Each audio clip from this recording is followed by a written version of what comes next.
ou santos ou nada mais queremos ser, ou santos ou nada. Olá, paz e alegria! Hoje é dia 20 de junho e vamos recordar a beata Margarida Bal. Margarida Bal é uma mártir do século XVI na Inglaterra, né? Na região da Inglaterra, Irlanda, porque a gente não pode esquecer que foi um tempo de grande perseguição religiosa para nós católicos, quando o rei Henrique VIII rompeu com a Igreja Católica, né? A gente sabe, né, quando você lembra da história, tem todo o rompimento porque ele queria se divorciar e a igreja não permitiu. Então ele rompe com a Igreja Católica, funda a Igreja Anglicana e a partir daí existe uma incrível perseguição, uma terrível perseguição contra os católicos. Milhares e milhares de católicos foram assassinados porque continuaram sendo fiéis ao Papa, não aceitando que o rei fosse, né, o chefe da sua igreja. Então, é nesse clima de perseguição que nós vamos encontrar a vida da beata Margarida Bal. Ela tinha apenas 21 anos quando o parlamento de Dublin, né, também aceitou, né, o Henrique VIII como chefe da igreja e se afastou da Igreja de Roma, se afastou da Igreja Católica. E então, ela que era de uma família católica, uma família bem-sucedida, uma família de posses, ela tinha que fazer a opção de continuar naquela vida social importante, né? Ou ir para a clandestinidade com sua fé. Então, ela que tinha se casado, né, aos 16 anos e tinha dado à luz, né, a vários filhos, sendo que apenas 5 sobreviveram, 3 homens e 2 mulheres. Então era um casal muito unido, né, que tinha essa vida de fé. Então ela já era casada há 5 anos quando aconteceu essa ruptura da igreja de Dublin com a igreja romana.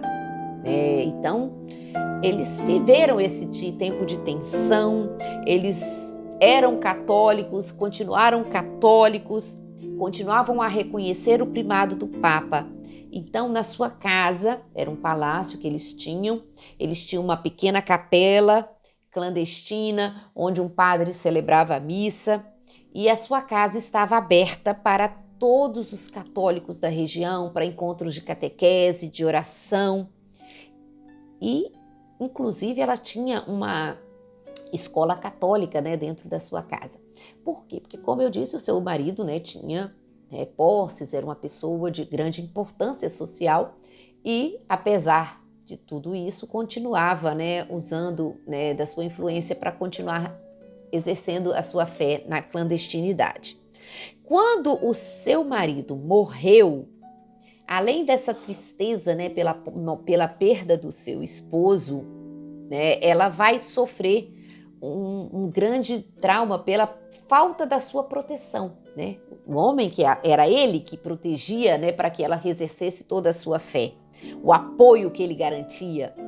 E aí o que vai acontecer? Ela continua mesmo sem o apoio do seu marido, mas aí começa a ser cada vez mais arriscado e cada vez mais perigoso. Em 1570, quando entra, né, a Rainha Elizabeth I,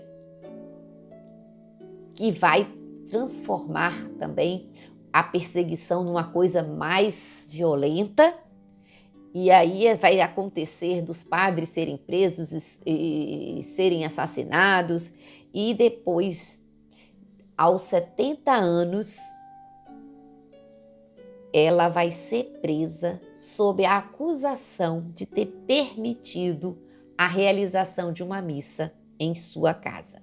Vai ser presa, depois paga a fiança e vai